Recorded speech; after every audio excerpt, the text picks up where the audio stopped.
Assalamu alaikum everyone and welcome to the Ramadan diaries. Today we have a very special guest. We have brother Jamal. Assalamu alaikum Jamal. Alhamdulillah, How are you doing? All good, alhamdulillah, by yourself? Alhamdulillah, I'm good. So That's good. Jamal he is from Rochdale and he works with the Young Hardims. Is it your organization? So, yes, my organization, that I found around 3 years ago, alhamdulillah.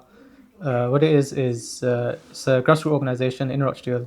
Basically, we give young people the opportunity to selflessly serve society. So, we organize different events in and around the mosques, social outreach work, workshops, just stuff along those lines, to give youth opportunities. Mashallah. It's very, like I say, it's very important to give the opportunities for the youngsters, and you being young yourself, you can 100% relate with a to lot them. of the youngsters. Yeah, exactly. and So, no, you alhamdulillah. must have been through certain situations in your life that you can help others with as well. Yeah, exactly. How's So, the experience alhamdulillah. been with the Young Hardims? And It's been good, honestly. Alhamdulillah, we've come a long way over the past 3 years. Learned a lot.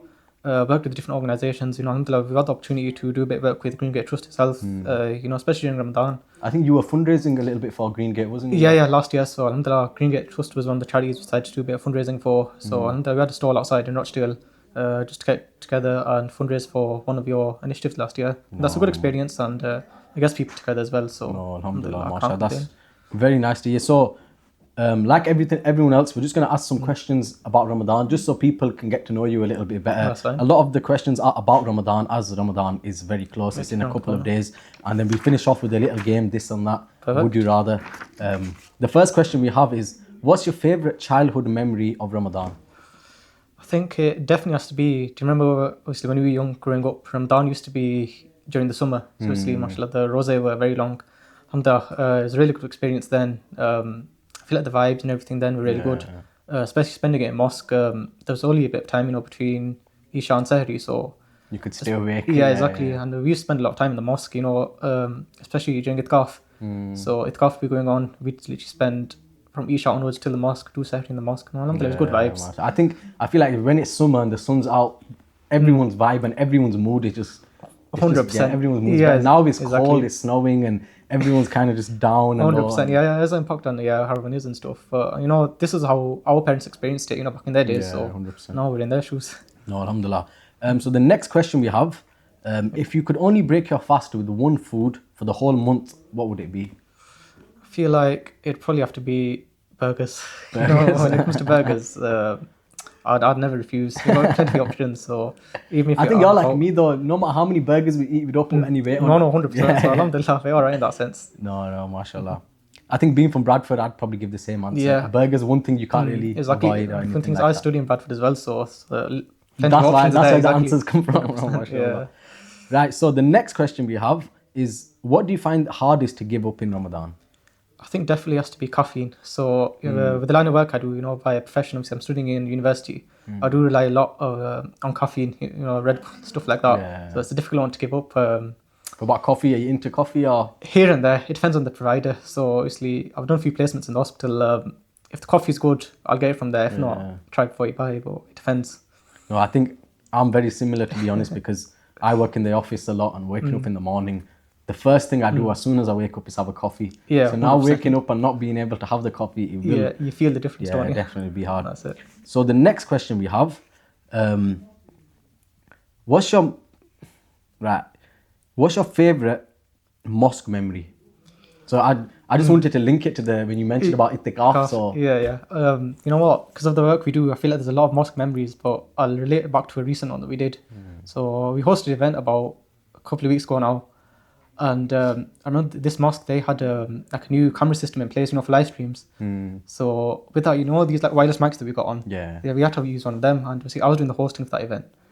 And so I had to put it on each of the guests, the reading. Yeah. And one of the guests that I had on, I forgot to take the mic off him. And someone was watching the live stream. They go, Jamal Kaya, they've texted me on WhatsApp, go, Jamal Kaya, the live stream. You couldn't say someone talking about what they're going to eat after the event. I'm thinking, what's going on here? And then afterwards, I'm thinking, where's the mic on? Then I've just looked at the crowd and the guests got it on. You just found out in the crowd. I'm thinking, bloody hell. So after that, he's talking about his iftar meal and the whole life can hear it. Exactly, yeah. After that, I think I was like, I need to make sure this mic, I'll put it on that actually, mosque microphone after that. So don't make the same mistake twice. No, wow, mashallah. So next question we have is, what's one tip you'd give someone who's fasting for the first time? I think obviously there are people who do try a fast for the first time, especially like non-Muslims as well who want to try it. But the best advice I'd give to them is that stay hydrated. I feel like, as humans, how we function, sorry, we can actually eat. I mean, we can go without eating for 30 days, Yeah. but the main thing is water. So obviously, once you stay hydrated, whether it's for iftari, I mean for sahri, sorry, make sure you're hydrated, have enough water. That should do you good. I think we all feel it. The first few rows we feel it. Once we get into it, you feel alright. One thing that's helped me, because I used to struggle a lot with water and stuff like that, but last year I tried having electrolytes. Yeah, there's a big trend going on. I've not tried that myself. I saw the trend and I thought, you know what? Since everyone's doing it, let's give it a try out. And then my little brother, he just came home once with electrolytes. And I was like, no, let's try it out, because I think they say if you have a normal bottle of water, if you put one electrolyte in there, it's equivalent to like quite a few, isn't it? To like 5 or 10. Yeah, even. exactly. I might need to try that. I've seen so many adverts. It's maybe that. something to exactly. give a try out, because like you said, the Ramadan, for me anyways, the hardest part's water. I think we're just so used to just grabbing it whenever, even if it's a there. Red Bull or a water 100%. or a juice or coffee, whatever it is, we're just used to always having it. Yeah, exactly. So it's about finding the alternative. No, that's very nice. All right, you know what? I haven't asked this question to anyone. What's your dream destination to spend Ramadan?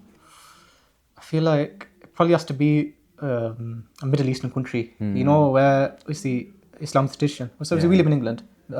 It's just not an Islamic country. Yeah. So obviously we have that Ramadan experience. Don't get me wrong. But if you live in a country, where Islam's the main country there, Islam's the main religion. Sorry. Main religion, yeah. I feel like it'd be a different vibe there. Especially the tradition, everything. It'd be based around there. In terms of holidays, everyone got the holidays around there. Yeah. I just feel like it'd be a completely different And atmosphere. everyone around you's fasting. Everyone's got the same mindset. 100%. Here, you go on the train or you're driving in your car and you look to the right and you can see someone eating something. Yeah, exactly. You get tempted yourself, wouldn't you? Which I think it makes it harder for us, so there's more reward for us. 100%, exactly. If you think about that way, it's jihad in itself. There's all head behind it. But 100%. I think for me, doing it in a Middle Eastern country, it makes the most sense. Maybe even Medina, Makkah. 100%, yeah, exactly. That would probably be the first place that if it's real for us, think of. But now I think we're going to move on to a bit of a game. So we're going to do this and that, this or that. Oh, perfect. So there's a couple of things and just pick between either of them. So dates or samosas? I feel like it'd have to be samosas. when it comes to Ramadan, We've got honest answer. I think most people say dates, and I don't blame them because it's a sunnah. Of course, we have to say dates. But deep down, we all love samosas. Exactly, yeah. 100%. Sometimes you just have to go with your gut feeling. It is what it is. Suhoor or iftar? I feel like iftar, but not just for the reasons of the food. I feel like just, the vibes coming up to iftar as well. I feel like we've got the radio on. So you got the duas and everything going on. Like, you're just in that mindset. And even after iftari as well, you've got the Tarawih to look forward to and stuff. I feel like it's good. Just the atmosphere, the vibe. 100%, yeah. I feel like for Sahri sometimes I struggle to get on myself, so I'm not always there. I'm exactly the same. Yeah. I'll always have. My mum will call me down once, and I'm still in bed. And then when there's 5 minutes left, my mum will, you've only got 5 minutes. That's when you start panicking and go down, down. The next one we have is sweet dishes or savoury dishes. Sweet any day. I've got a really bad sweet tooth, so I have to go with that. Right. So the next part we're going to move on to is would you rather. Yep. So would you rather pray Tarawih at home or in a packed mosque? I think packed mosque, but it has to be like a good capacity mosque. If it's too packed and there's too many people, it gets really hot. It does, 100%. So somewhere where the environment's good, I'd definitely choose the masjid. So the next one we have is would you fast for 48 hours straight or only eat dates for a full week?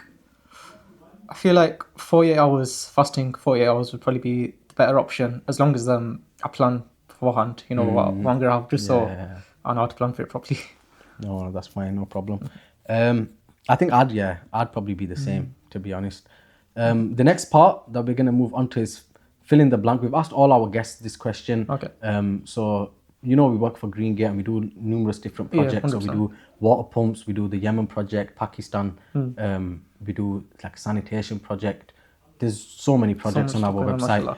But if there's one project that you would say is your favorite or something that's personal to you, for example, the Yemen project is something to me that personally is something that's close to my heart, along with the Palestine project as well. If there's one project that is your favorite that you had to choose one, which one would it be? I feel like it's the Yemen bakery one, because I recently came across it on social media and I was really wowed by it. Yeah. Like obviously we've done works with a lot of different charities and stuff, but I feel like this is the first project that I've seen that not a lot of charities do.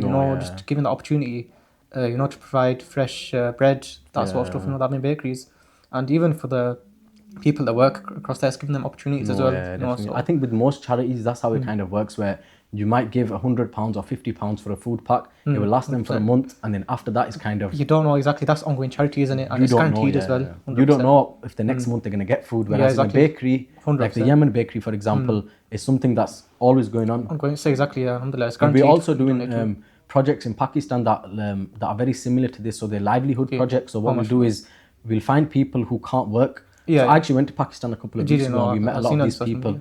And there's a lot of people that can't work. They might have been in accidents, or they've got injuries, or something may have happened in their life, something like that. So what we do is we'd give them like a fruit cart, for example. Okay, so we have a cart, loads of fruit. They can sell that. For women, we have sewing machines. So a lady knows how to sew.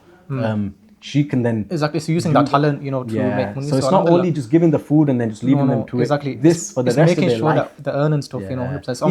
Even a tuck shop. So we went to Pakistan, we visited someone, and we set up a full shop for them. So when we leave to the UK now, we have that peace of mind. You've got that contentment that looks, that for the next, at least for the next 5 years, they have something to sell. Yeah, exactly. Down the feet, aren't they? No. So alhamdulillah, the work we're doing at Green Gate Trust, alhamdulillah, it's been amazing. I'd love to see it. And without you guys, you guys helping us, volunteering, all the other guests, it wouldn't be possible. We have one final question. This is just a quick fire question. Okay. You've got 10 seconds to answer. So if you could name 3 things to have on your iftar table, what would it be? Dates, water, ruh afza. Ruh afza? Yeah. I feel like you can't go wrong with a sweet drink, can you? No, I can't complain with that one. Dates, water, ruh afza. Yep. Now that's come to the end of our little Q&A. Not fun Q&A. No, just so people can get to know you a little bit better. Yeah. And thank you so much for joining us today. Jazakallah for the invitation. Jazakallah for having me. Thank you very much. And for all the viewers at home, thank you so much for listening. And we'll catch you in the next episode, inshallah.